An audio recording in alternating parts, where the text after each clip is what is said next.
En 1975, un film bizarre est sorti. Un budget de 1,2 milliard a été mis sur le tapis et je voulais vous en faire part. Que se passe-t-il donc là? On m'a lancé une malédiction. Il faut que je fasse attention et que je la vire de là.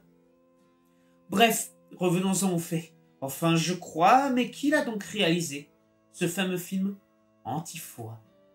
Richard O'Brien, aussi riff-raff, réalisa ce film de sa pièce de théâtre, le Rocky Horror Picture Show. Mais ce film est-il beau? Donc ce film en 1975, attendez, là je parle normalement, donc c'est que quand je suis en face cam? Lors de sa sortie en 1975, ce film est pris par les pinces.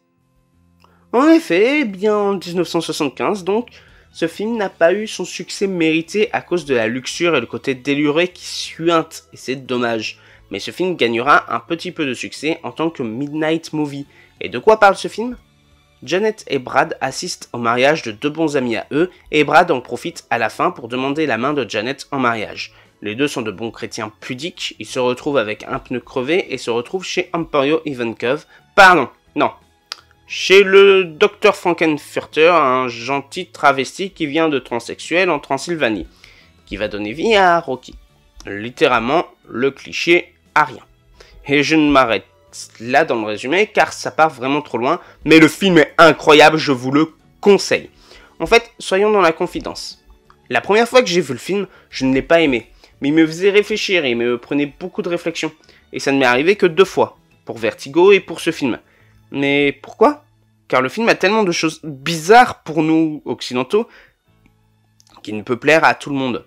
Mais une fois cette frontière du bizarre franchie, eh bien, le film en devient intéressant et cool. Je ne l'ai vu que 3 fois, et je félicite la créativité, la profondeur et les risques pris pour réaliser cet ovni audiovisuel.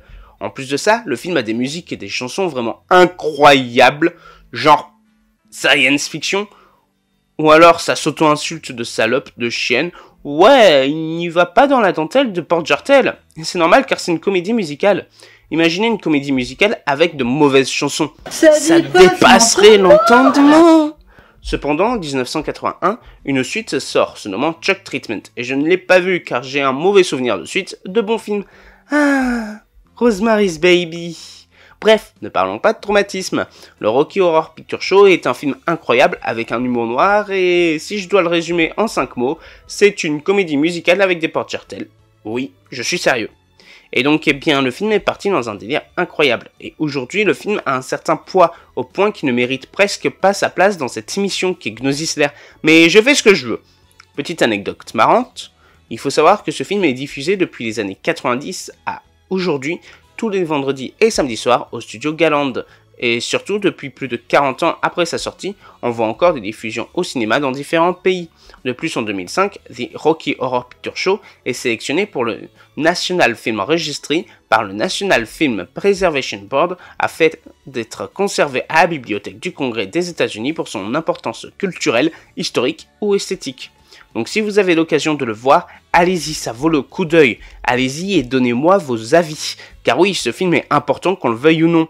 Et il y a comme un avant et un après son visionnage. Tellement il peut s'ancrer dans votre subconscient et vous faire réfléchir sur qu'est-ce qu'est réellement un film, quel message et comment un film doit parvenir à le faire passer. Comment prendre le mythe de Prométhée humain et l'actualiser dans une sorte de parodie d'elle-même. Pour moi, le film a réussi son pari et doit continuer à faire parler pour tout ce qu'il offre, tout ce qu'il propose et surtout pour son côté avant-gardiste. Likez, commentez si vous avez apprécié, conseillez des films que vous souhaitez et abonnez-vous si ce n'est guère fait. Sur ce, je veux arrêter de chanter.